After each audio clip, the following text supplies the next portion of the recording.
तुम ठीक हो? तो फिर तुम्हें देख के ऐसा क्यों लग रहा है जैसे तुम्हारे साथ कुछ बहुत बुरा हुआ है?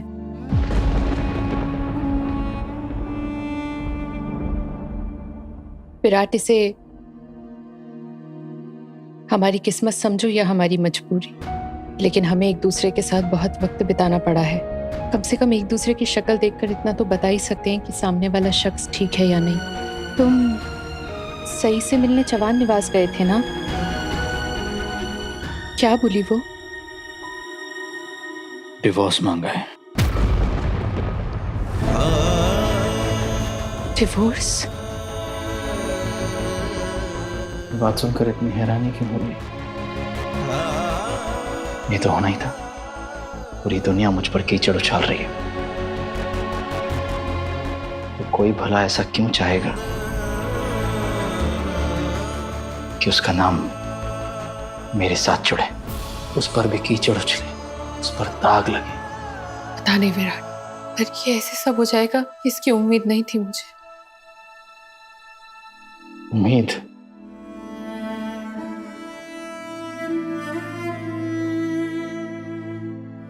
उम्मीद के मुताबिक कुछ भी ना होना शायद यही जिंदगी है। तो क्या कहा तुमने उसे? प्लीज ये मत बोलना कि तुम मान गए। मान गया मैं, मानना पड़ा। वो एक लॉयर के साथ आई थी, सब कुछ रेडी रखा था उसने। ये ऑफिशियल हो चुका है। हे भगवान, मेरी वजह से एक रिश्ता टूट गया। नहीं श्रुति, दो लोगों के बीच में रिश्ता कभी तीसरे की वजह से नहीं टूटता। उन दोनों के बीच में भरोसा ना होने की वजह से टूटता है।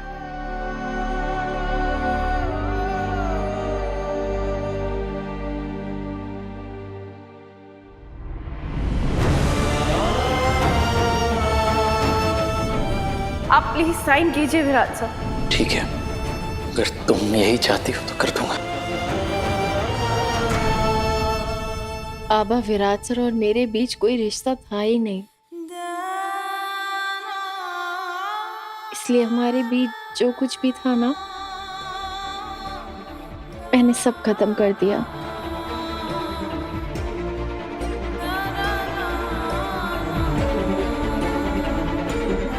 आप जाने से पहले उन्हें मेरी जिम्मेदारी देकर गए थे ना, लेकिन आप उस जिम्मेदारी का क्या जो किसी के लिए मजबूरी बन जाए। ये जबरदस्ती की शादी उनके पैरों की जंजीर बन गई थी, इसलिए मैंने उन्हें इससे आजाद कर दिया। और मैं जानती हूँ आबा, आप यहाँ होते ना तो मुझे ऐसा करने के लिए ही कहते। एक मरे हुए रिश्ते का बोझ ढोने से बेहतर है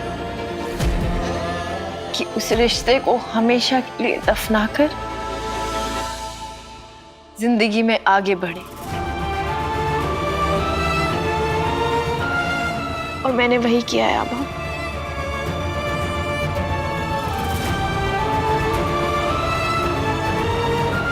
वही किया है। सही सही, दरवाजा खोलो। सही सही, दरवाजा क्यों नहीं खोल रही है?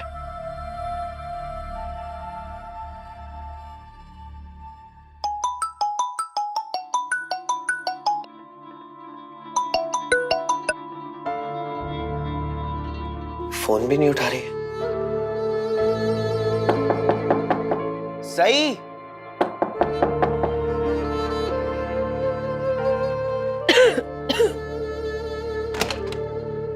तुम दरवाजा क्यों नहीं खोल रही थी? मैंने फोन भी किया तुम्हें।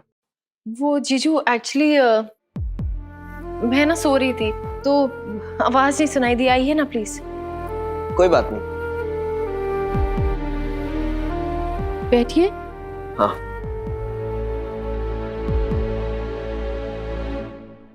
बैठिए ना।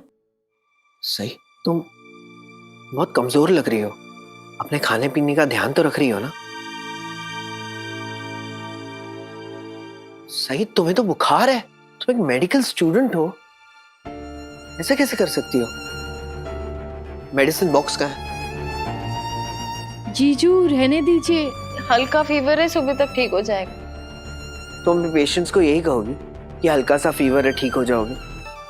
नहीं सही, ये ठीक नहीं होगा। कल सुबह तक फीवर नहीं उतरा तो मैं कल सुबह दवाई खा लूंगी। सेहत के मामले में जिद नहीं करते। लेकिन जीजू मुझे दवाई नहीं खानी, वैसे भी खाली पेट दवाई नहीं खाते और अभी मेरा कुछ भी खाने का मन नहीं है। विराट, तुम्हारा मन करे नहीं करे लेकिन थोड़ा तो खाना खाना पड़ेगा ना। चलो प्लीज खाना खा लो। तुम आज अपने घर वालों से मिले होंगे ना? थोड़ा गुस्सा कम हुआ उनका?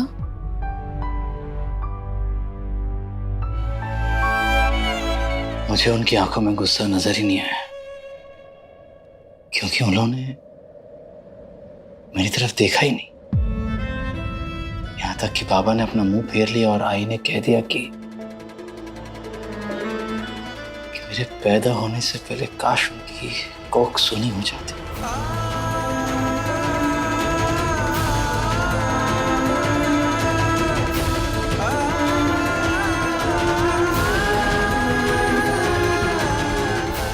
विराट, खाना रेडी है, चलो चल के खा लो।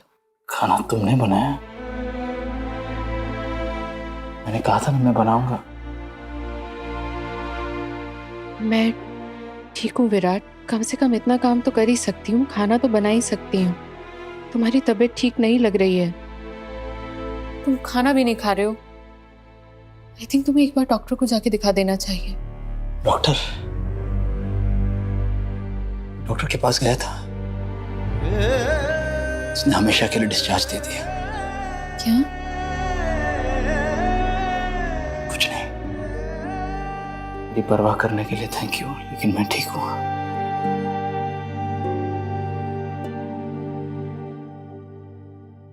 जीजू मुझे कल तक तो ठीक होना ही है। कल तक क्यों?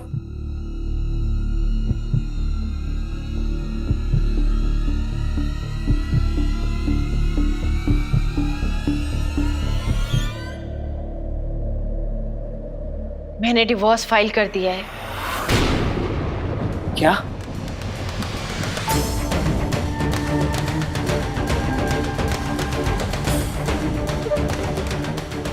सही, तुम्हें विराट को सजा देनी थी, तुमने तो उसे आजादी दे दी।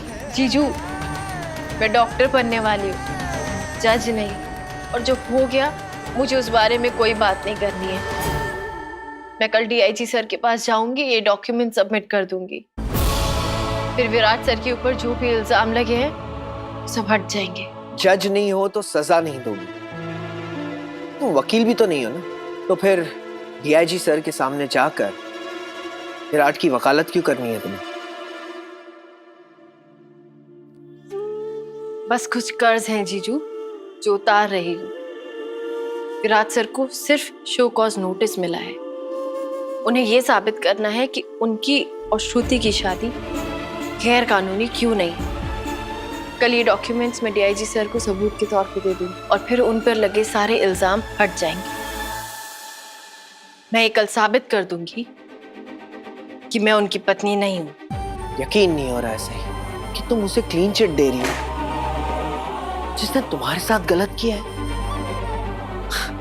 कमाल है, एक विक्टिम अपने अब्यूजर को डिफेंड कर रहा है। मैं जो कर रही हूँ अपने लिए कर रही हूँ जीजू।